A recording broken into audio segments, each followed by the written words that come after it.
कहानी के शुरू में हमें दो पायलट्स दिखाए जाते हैं जो अफगानिस्तान के ऊपर अपने रॉकेट्स उड़ा रहे थे। उन पर अचानक से अफगानिस्तान के दहशतगर्द हमला कर देते हैं, जिससे वो दोनों पायलट्स नीचे गिर जाते हैं। पर उनके साथ पैराशूट था, वो बच तो गए थे, पर अफगानी दहशतगर्द बार बार उन पर हमला कर रहे थे। उस हमले की वजह से एक पायलट मर जाता है और दूसरी पायलट बच गई थी, जिसका नाम सिनक्लेयर था। उन दहशतगर्दों से बचते बचाते सिनक्लेयर थोड़ा सा आगे जाती है ताकि उसे मदद मिल सके। वो एक बंकर के पास पहुंच गई थी जिधर रशियन जुबान में कुछ लिखा हुआ था। अब क्योंकि वो रशियन जुबान तो नहीं जानती थी, इसीलिए वो बंकर के दरवाजे को खोल देती है। पर सिनक्लेयर के पीछे और भी दहशतगर्द थे और उस पर हमला करने लगते हैं। सिनक्लेयर भी उनका मुकाबला कर रही थी, पर वो तादाद में बहुत ज्यादा थे, इसीलिए वो उनका मुकाबला नहीं कर पाती। तभी एक आदमी उधर रॉकेट लॉन्चर छोड़ता है, जिससे अब उस बंकर का दरवाजा पूरा खुल गया था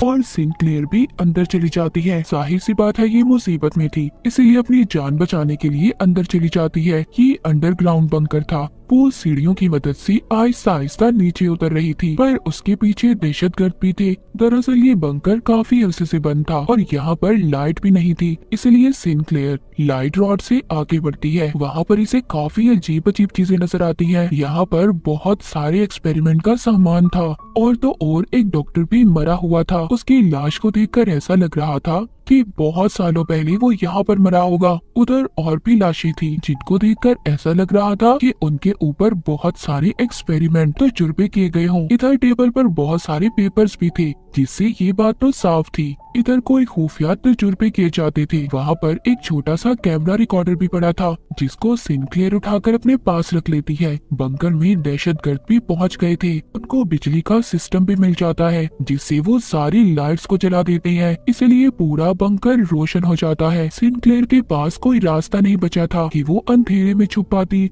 लाइट जलने पर हमें बहुत सारे चैम्बर नजर आते हैं जो शीशे के बने हुए थे। उनमें किसी क्रिएचर जैसी चीज बंद थी, पर वो इंसान जैसे ही लग रहे थे। यहाँ पर जब ये लोग एक दूसरे पर गोलियां चला रहे थे, तभी ये गोली चैम्बर पर लग जाती है, जिसमें से एक क्रिएचर बाहर आकर गिरता है। वहाँ पर सब दहशतगर्दों को ये लग रहा था कि ये मर चुका है या फिर कोई जानवर है, इसीलिए ये उस पर प्लास्टिक शीट डाल देते हैं और सिनक्लेयर का पीछा करने लगते हैं। सिनक्लेयर उस बंकर में पाइप्स में जाकर छुप जाती है। तभी वो क्रिएचर जिंदा हो जाता है जो चैम्बर से बाहर आया था और सभी दहशतगर्दों को बहुत ही बुरी तरह मारने लगता है। मतलब ये क्रिएचर नींद से जागा था, ये किसी तजुर्बे का हिस्सा था या फिर इसके पीछे की सच्चाई कुछ और ही थी। सिनक्लेयर भी अपनी गन का इस्तेमाल करके और आदमियों को मार देती है। उधर वो क्रिएचर सबको बुरी तरह से चीर कर खा रहा था। ये इस बंकर से भागने की कोशिश कर रही थी, तभी एक आदमी इसको पकड़ लेता है, पर क्रिएचर उस आदमी को भी पकड़कर खा जाता है।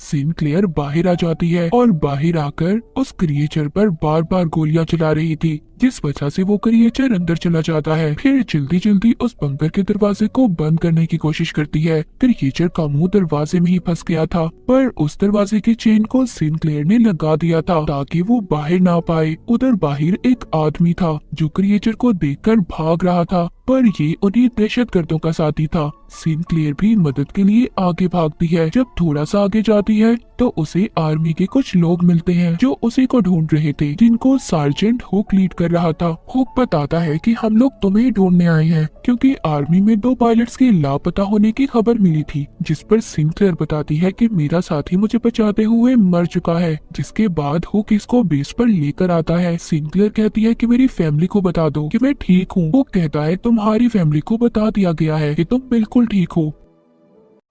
जिसके बाद सिनक्लेयर अपने मेजर के पास जाती है और उसको सब बातें बताती है कि उसके साथ क्या हुआ था और उस क्रिएचर के बारे में भी।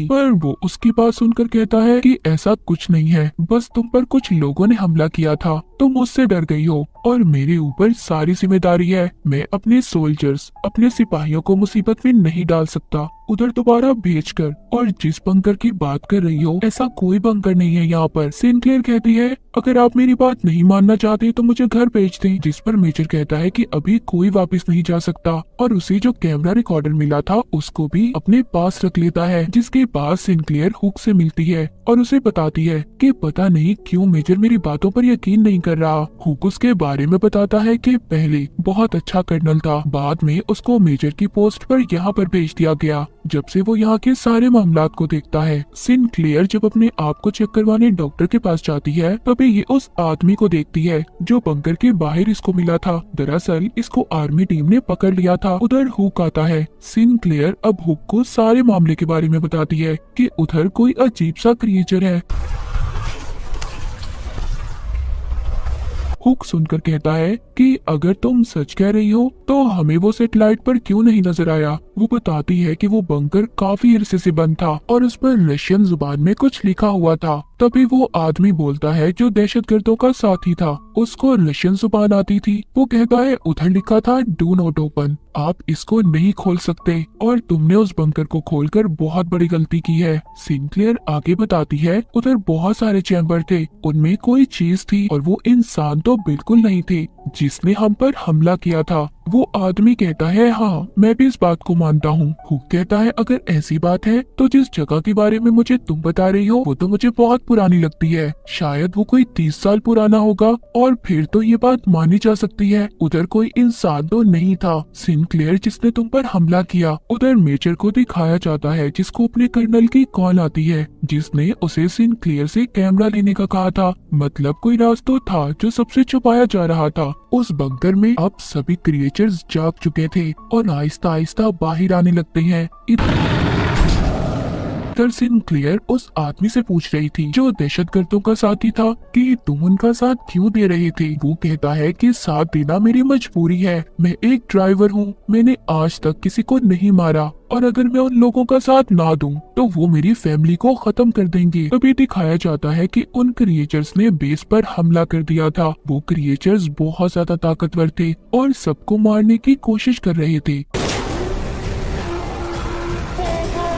अब एक क्रिएचर सिनक्लेयर की टेंट में आ जाता है और अपनी जुबान निकालकर पकड़ने लगता है जो बिल्कुल किसी रस्सी जैसी थी और उसकी आंखों से अजीब सी टेंटिकल जैसी चीजें बाहर निकलती हैं। उधर वो आदमी जल्दी से खुद को आजाद करवाता है जिसको बांध कर रखा हुआ था जो उन दहशतगर्दों का साथी भी था। वो उस क्रिएचर के सर पर अपनी तलवार से बार बार हमला करता है और उसे मार देता है। उधर एक क्रिएचर ने मेजर पर भी हमला कर दिया था लेकिन मेजर एक बेसबॉल बैट लेकर बार बार उस क्रिएचर के सर पर हमला करके मार देता है। तभी हुक भी एक और सिपाही के साथ आ जाता है और मेजर को बचाकर यहाँ से ले जाता है। उन क्रिएचर्स ने उनकी बेस के बहुत सारे सिपाहियों को मार दिया था। सिनक्लेयर और हुक बड़ी ही बहादुरी से उन क्रिएचर्स का मुकाबला कर रहे थे और बाकी बचे हुए सिपाहियों को कंटेनर में ले जाते हैं। मेजर की हालत भी बहुत ज्यादा खराब थी क्योंकि उस पर भी क्रिएचर ने हमला किया था। जब ये सब लोग कंटेनर में बंद थे, बाहर वो क्रिएचर्स अपने क्रिएचर साथी और सिपाहियों की लाशों को उठाकर साथ ले जा रहे थे। इधर कंटेनर में वो आदमी जो दहशतगर्दों का साथी था। सब कहते हैं क्या इस पर एतबार किया जाना चाहिए। सिनक्लेयर कहती है हाँ हम इस पर भरोसा कर सकते हैं। हुक उससे कहता है देखो अगर तुम कुछ जानते हो तो प्लीज मुझे बता दो। वो बताता है जब मैं पैदा भी नहीं हुआ था मेरे मुल्क पर रशिया का कब्जा था, तभी एक सितारा जमीन पर आकर गिरा तो सभी वहाँ के लोगों को ये लगा कि ये गॉड का कोई निशान है, पर वो एक जंग का निशान था लेकिन असल में वो किसी एलियन शिप जैसा था। फिर हमारी जंगें होना शुरू हुई, अफगानियों के पास और भी बहुत अच्छे हथियार आए, सब कुछ आहिस्ता आहिस्ता ठीक हो रहा था। जिसके बाद हमारे गाँव से कभी कोई औरत गायब हो जाती तो कभी कोई आदमी, कुछ लोगों की तो बहुत बुरी हालत में लाश मिला करती थी जिससे सबको ये लगता था कि ये काम किसी जानवर का है, पर ऐसा नहीं था। मेरे डैड इस बात का पता करने कुछ गांव वालों को लेकर बंकर तक गए जिसके बाद वो कभी वापस नहीं आए, ना मेरे डैड और ना वो लोग जो उनके साथ गए थे। ये सारी कहानी सुनने के बाद अगली सुबह जब ये कंटेनर से बाहर आते हैं तो बेस पर कोई भी नहीं था। वो क्रिएचर्स अपने साथ सभी सोल्जर्स सिपाहियों की लाशों को ले गए थे। ये एक टेंट में आते हैं जहाँ पर एक क्रिएचर था, लेकिन वो मर चुका था। शायद इस क्रिएचर के साथ ही इसे साथ ले जाना भूल गए थे। वहाँ पर एक सिपाही इसको देखने लगता है, उसका मुआयना कर रहा था। उसके दांत किसी शार्क जैसे थे और जिस्म किसी शील्ड जैसा, इसीलिए उन क्रिएचर्स को गोलियों का भी असर नहीं होता था। वो जब उस क्रिएचर को और करीब से देखता है तो उसे पता चलता है कि इसके अंदर ह्यूमंस इंसानों के सेल्स मौजूद हैं। मतलब ये क्रिएचर इंसान ही थे। उधर दूसरी तरफ जब मेजर को होश आता है तो वो बताता है जो उसे इन क्रिएचर्स के बारे में पता था। वो कहता है कि आर्मी इंटेलिजेंस को पहले ही पता था कि उधर क्या है। वो बंकर रशियन का था। उस कैमरा रिकॉर्डर से ये पता चला है कि उधर बहुत सालों पहले एक एलियन की स्पेसशिप आकर गिरी जो रशियन कमांडर को मिली थी, और उन्होंने उस एलियन के डीएनए को इंसानों के डीएनए से बदलने का फैसला किया, जिसका नतीजा ये क्रिएचर्स हैं। वो कहता है ये क्रिएचर्स हमें टेस्ट करने आए थे, हमारी कमजोरी का पता करने, जैसा वो क्रिएचर सिंक्लेयर के साथ कर रहा था। वो दरअसल उसकी सोच को चेक कर रहा था। अगर अचानक से ये क्रिएचर भी जिंदा हो जाता है और सब पर हमला करने लगता है, मगर मेजर उस क्रिएचर पर बॉम्ब लेकर कूद जाते हैं, जिससे अब मेजर भी मर गए थे। उधर इसके बाद सब लोग ये फैसला करते हैं कि ये उस बंकर को उड़ा देंगे। पहले हुक उस आदमी को कहता है जो दहशतगर्दों का साथी था कि तुम आजाद हो और जा सकते हो, लेकिन वो कहता है नहीं, मैं आप लोगों की मदद करूंगा। जिसके बाद वो क्रिएचर का मुकाबला करने के लिए तैयार था। बैठा अपनी तलवार साफ कर रहा था और सिंक्लेयर उसके पास आती है। वो बताता है कि ये तलवार मेरे डैड की है। जिसके बाद अब वो सभी मिलकर उस बंकर के पास जाते हैं और उसको उड़ाने की तैयारी करते हैं। यानी कि ये लोग उसको ब्लास्ट करना चाहते थे, पर तभी अचानक से एक क्रिएचर हुक को अपने साथ ले गया था। सिंक्लेयर को हुक की आवाज आती है जो कह रहा था कि तुम यहाँ से चले जाओ, पर वो कहती है नहीं, तुम्हें ऐसे छोड़कर नहीं जा सकती, मैं तुम्हें बचाऊंगी। जिसमें सिंक्लेयर का साथ बाकी सब भी देते हैं। तभी उनका एक साथी रेडियो पर सुनता है कि इस सेक्टर को उड़ा दिया जाएगा, जिसके बारे में वो सिंक्लेयर की टीम को भी बताता है जो हुक को ढूंढने बंकर के अंदर गए हुए थे। उन्हें हुक मिल जाता है, पर वो उस जगह पर था जहाँ पर बहुत सारे सिपाहियों की लाशें पड़ी हुई थी, जिन्हें वो क्रिएचर्स खाने के लिए यहाँ पर लाए थे। तभी एक क्रिएचर हुक पर भी हमला कर देता है, उसको अपनी जुबान से पकड़ लेता है। हुक उसकी जुबान को काट कर बार बार उस पर हमला करता है और उसे मार देता है। इन क्रिएचर्स को सिर्फ इनके सिर पर ही हमला कर मारा जा सकता था। आगे चलते हुए सिंक्लेयर को एक बहुत बड़ा चैम्बर नजर आता है। इसमें वही एलियन था जो सबसे पहले उस रात जमीन पर अपने स्पेसशिप में आया था। इसके डीएनए से ही सारे एक्सपेरिमेंट तजुर्बे किए जा रहे थे। तभी वहाँ पर बहुत सारे क्रिएचर्स इन पर हमला कर देते हैं। इनका एक साथी उधर अपने साथ बॉम्ब लेकर उन क्रिएचर्स के पास चला जाता है, जिससे बहुत से क्रिएचर्स मारे जाते हैं, मगर साथ ही उनका बेचारा साथी भी मारा जाता है। अब सिंक्लेयर, हुक और उनके साथ सिर्फ एक साथी बच गया था। वो लिफ्ट तक पहुंच जाते हैं और अपने साथी से ऊपर खींचने का कहते हैं, जो बाहर था और इनका इंतजार कर रहा था। वहाँ पर उस पर कुछ दहशतगर्द हमला कर देते हैं, जिससे वो इन्हें ऊपर खींच नहीं पाता और उसकी गाड़ी उल्टा इनकी तरफ आ रही थी, क्योंकि धमाके की वजह से लिफ्ट जाम हो चुकी थी। उधर नीचे सिंक्लेयर और उसके साथियों पर क्रिएचर्स दोबारा से हमला कर रहे थे। वो आदमी देखता है जो दहशतगर्दों का साथी था। उन क्रिएचर्स में से एक उसके डैड थे, क्योंकि उस क्रिएचर के हाथ पर भी बिल्कुल वैसी ही घड़ी थी।